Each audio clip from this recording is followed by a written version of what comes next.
আজকে আমি রান্না করব আলু আর পটল দিয়ে মুরগি মাংসের ঝোল, আর হচ্ছে এদিকে লাউ আর মসুর ডাল দিয়ে একটা পাতলা করে ডাল রান্না করব। সো হ্যালো এভরিওয়ান, আসসালামু আলাইকুম। সবাই কেমন আছেন? আশা করছি সবাই ভালো আছেন। আলুগুলো আমি আগে থেকে লবণ হলুদ দিয়ে মেখে রেখেছিলাম, এখন সামান্য একটু লাল লাল করে ভেজে নেব। আর যে কোনো মাংস রান্নায় আলুটা সামান্য ভেজে নিলে রান্নাটা কিন্তু অনেক স্বাদ লাগে।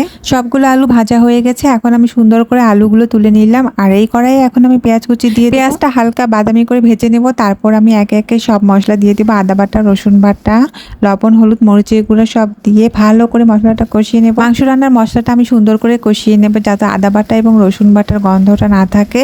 এভাবে সুন্দর করে কষিয়ে মাংস রান্না করলে সেই মাংসের স্বাদ কিন্তু অনেক বেশি বেড়ে যায়। আগে আমি একদমই রান্না করতে পারতাম না, আর এখন আমি খুব সুন্দর করে রান্না করতে শিখে গেছি। বিয়ের পর প্রথমে আমার হাজবেন্ড আমাকে রান্না শিখিয়েছে, তার কাছ থেকে আমি রান্না শিখছি। আর এখন আমার মায়ের দেখে দেখে তার মতো করে সুন্দর করে রান্নাটা কিভাবে পারফেক্টভাবে করতে হয় সেটা আমি শিখে গেছি। রান্না করার সময় যদি রান্নার তরকারির কালারটা অনেক সুন্দর আসে তাহলে বোঝা যায় যে তরকারিটা খেতে অনেক বেশি স্বাদ লাগবে। আমার তো তাই মনে হয়। আপনাদের কাছে কি রকম লাগে অবশ্যই কমেন্টস করে জানাবেন।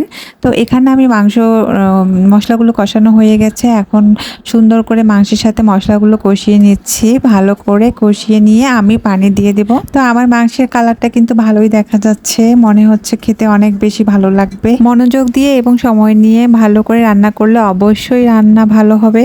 আর আমি সেটাই চেষ্টা করি যে সুন্দর করে ভালোভাবে রান্না করার, যাতে আমার রান্না খেয়ে সবাই প্রশংসা করে। তো আমি মাংসটা খুব ভালোভাবে কষিয়ে নিয়ে এখন উপর দিয়ে গরম মশলার গুঁড়া করে রেখেছিলাম, সেই গুঁড়াটা দিয়ে সুন্দর করে ভালো করে কষিয়ে নিয়েছি। কষানো হয়ে গেলে আমি এখানে গরম পানি দিয়ে দেব। এখন আমি গরম পানিটা দিয়ে দিব। গরম পানিটা দিয়ে অল্প করে কষিয়ে নিব।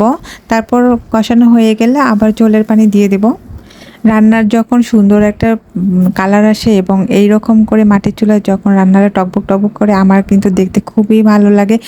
কি সুন্দর দেখতে লাগছে, অসাধারণ। পানি দিয়ে কষানো হয়ে গেছে, এখন আমি আগে থেকে ভেজে রাখা আলু এবং পটলগুলো দিয়ে সুন্দর করে ভালো করে আবার কষিয়ে নেব। আর এই কষানোটা হয়ে গেলেই আমি এখন ঝোলের পানি দিয়ে দেব, পরিমাণ মতো ঝোল। আপনারা যারা যে এরকম তরকারিতে ঝোল খেতে পছন্দ করেন, তো আমি নর্মালি মাংসটা ভুনাই খাই, কিন্তু আজকে ঝোল খেতে ইচ্ছে করছিল, তাই আজকে একটু পানি বেশি করে দেব যাতে মাংসের পাতলা ঝোল হয়। এই জন্য এখানে পটল আলু দিয়ে দিয়েছি আজকে। পটল আলুটাও খুব ভালো করে কষিয়ে নিচ্ছি, দেখতেছেন। এখন আবার ঢেকে দিলাম ঢাকনা তুলে। এখন আমি ঝোলের পানিটা দিয়ে দেব। ঝোলের পানিটা যখন সুন্দর করে টকবক টকবক ফুটে উঠবে এবং কষানো হয়ে যাবে, একটু হালকা হালকা ঝোল থাকবে, তখন আমি তরকারিটা সুন্দর করে নামিয়ে নেব।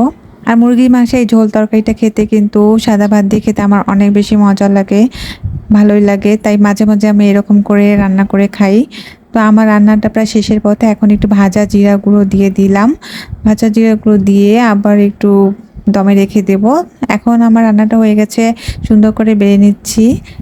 দেখেন কত সুন্দর কালার আসছে এবং রান্নাটা খেতে ভালোই মজা হবে মনে হচ্ছে। এখন আমি এখানে লাউ বসিয়ে দিলাম, লাউয়ের সাথে মসুর ডাল দিয়ে পাতলা ডাল করে খাই। এই ডালটা খেতে আমার অনেক বেশি মজা লাগে।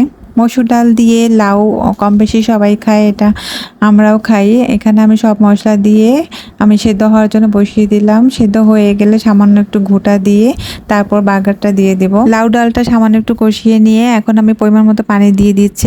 এই পানিটা একদম ঝোলের পানি, আর কোনো পানি দিব না। তো আমার সেদ্ধ হয়ে গেছে, এখন ঘুটে নিলাম, এখন বেড়ে নিচ্ছি। আর এই ডালটা এখন আমি বাগার দেব, পেঁয়াজ এবং পাঁচফোড়ন দিয়ে আমি বাগার দিই ডাল। তো ডালটা বাগার দিলাম, ডালটা অনেক সুন্দর হয়েছে কালারটা। মসুর ডাল দিয়ে লাউ রান্নাটা কিন্তু অসাধারণ হয়েছে। তো আমার সবগুলো রান্না শেষ, এখন খাওয়ার পালা। সবাই ভালো থাকবেন, সুস্থ থাকবেন। আল্লাহ হাফেজ।